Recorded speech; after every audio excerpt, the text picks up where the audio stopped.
Have leftovers for breakfast. That's what I think Turkey is on omelets. the lineup. Turkey omelets. That sounds like a thing. Maybe a little biscuit kind of sandwich, something to fix yourself up with this morning. Maybe it is the hot cup of coffee. Maybe it's hot chocolate this morning, because it is about to get a whole lot colder around here as a chilly breeze continues, not just today, but through the duration of the weekend. And speaking of the weekend, if you've got loved ones in town and they are hitting the road at some point, maybe it's today, maybe it's Sunday, the weekend's looking good from a travel perspective here. And we've got much colder air to start December. If you think today's chilly, you're not going to like Sunday. Let's just put it that way. We've got this pink sky this morning. I think it's Mother Nature's way of telling us that something's going to change, and it is. 37 right now for Philadelphia. It feels like freezing at 32 degrees. We've got sustained winds around 7 miles per hour, but the winds kick up this afternoon with a high approaching the mid 40s. We'll have clouds take over this afternoon as well.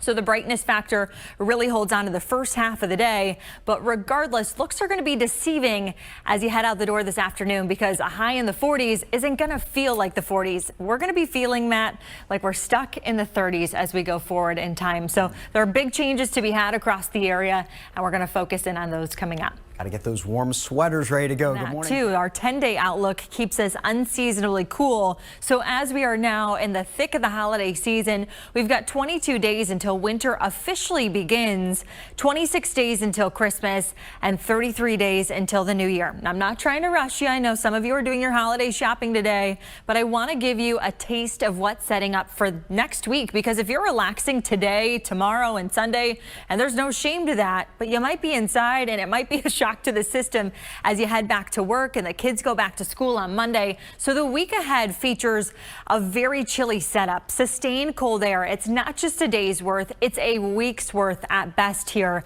And we need to plan for layers, the winter gear, the heavier accessories too, the gloves, the scarves, the earmuffs. The kids will need them, especially as they head off to the school bus by Monday morning. Even if you're headed out for plans this weekend, I'd still keep them around.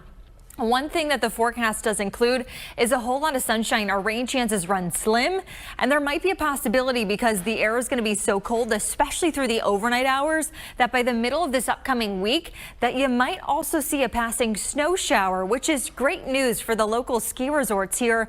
They will be able to make the snow and keep it around, especially with an outlook like we have. And there is snow to be found on satellite and radar. It's not here locally. It is off to the west, the Appalachian Spine, off through Ohio, even back near Michigan. My brother's about to drive back from the